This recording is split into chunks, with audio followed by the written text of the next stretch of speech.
Hello Phyllis, how was your weekend? Lovely and relaxing, Yeah. Nice and relaxing. So just did the gardening and had a nice Sunday lunch outside. And It was good weather for that, wasn't it? yeah, it was actually, it was. It was just nice to be in the garden. We've been so hectic and it's been a bit neglected, so... Gardening's very therapeutic for you, isn't it? It is, yes, yes, definitely.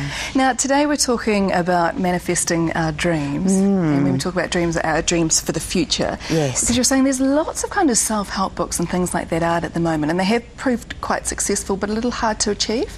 I think, well, personally, I think so. I think that you have books like The Secret or The Law of Attraction, The Law of Abundance, Ask and It's Given. I mean, these are just some of the titles that are really well known. And I think people read these books with huge enthusiasm, and it's going to resolve all of their problems. And so they get their manifestation tools already. And then, you know, things just don't quite turn out the way that they think they should, or it's not quite working, or they feel quite disappointed or let down because they followed the letters. But it's manifesting our dreams is much more subtle than that. Because I found after reading books like that myself, and you might be the same, they're not very good at telling you kind of exactly what you should be doing, or they're so full of information that you get halfway through and you put it in the bit too hard basket. With all that kind of thing. So you're offering a course to help us with this. I am. I think that manifesting it's such a great game to play. And I do see it as a game. And I think that when you look at it on all the different levels, when you try to manifest something into your life, you've got to take in lots of different things. So first of all, do I really actually want this? Do I want this? Because So we might think we want it, but do we really want it? Exactly. Do we really want it? Because there's that old saying, be careful what you wish for. And so we then have to think about, well, what are the steps we need to get there? So we've got the bigger plan. So what steps do we need to take to make sure that that does manifest? Because I think people think, well, I'll put it out to the universe, I want a new home or I want a new job, and they sit back and it never comes. There's nothing there. However, if we want a new job, we then have to think, well, what kind of new job? What skills do I have? What type of environment do I work in? What kind of money do I want to get? What kind of area do I want to work in? And once you start ticking all of those boxes, then actually the new job then starts to formulate, because you're focused, you're focusing your thoughts and your wishes there.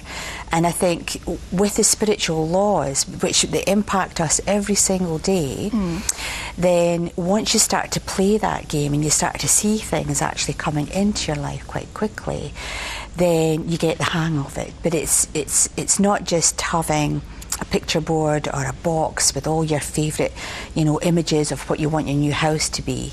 It's about, well, how am I going to get there? What's the journey that then gets me to that end point? So you have to make those practical steps and actually be a part of that process. Absolutely, absolutely. And I think, again, there's a bit of deservedness. I think the lottery is the biggest thing. People all want to win the lottery. And they think just by putting it out there, they're going to win it. And of course it is a lottery. It's a game of chance, luck, as all gambling is. But, you know, there are some people who go, oh, I'd love to win that. Oh, actually, I don't know if I could cope with it. So we've got the wanting vibration, which goes out there, and then we've got this reservation that holds us back.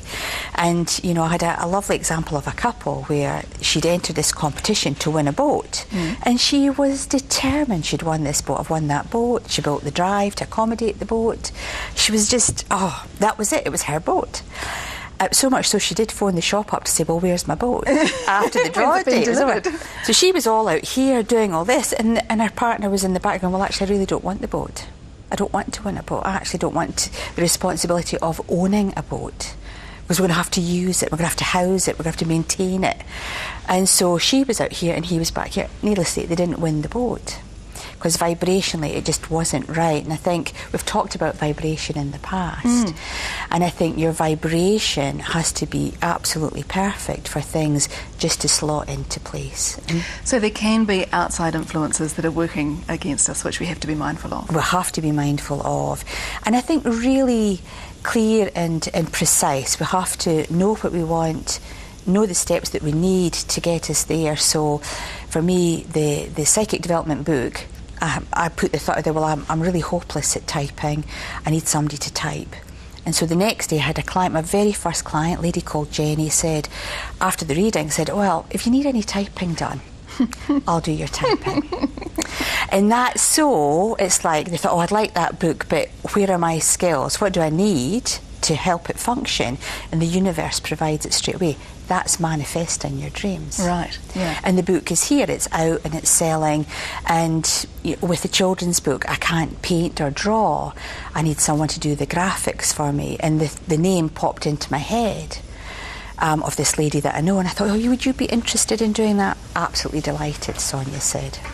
So we've got to, it's manifesting, but it's the baby steps that get the end product. And you have to be part of manifesting your dream yourself and take control of that. And that's what they'll learn on this course, isn't it? Those practical steps, week by week. Yes. And the end result is going to be so liberating. It's fantastic. I hope so. I hope so. I find it a fascinating process, and I constantly get confirmation that I'm going in the right direction because things come quite easily. And you know. Yeah. People will learn a lot about themselves too. Absolutely, absolutely. So the course starts on February next year. It does. And can be morning or an evening? A 10 o'clock class or a 7:30 class. And they can just get in touch with you and book themselves in. They can indeed. And start changing your life. That's what it's all about. Phyllis Brown, thank you very much. We hope you've enjoyed our discussion today on manifesting your dreams. Remember, do get in touch with Phyllis if you'd like to find out more about making sure you're on the right course, for 2011.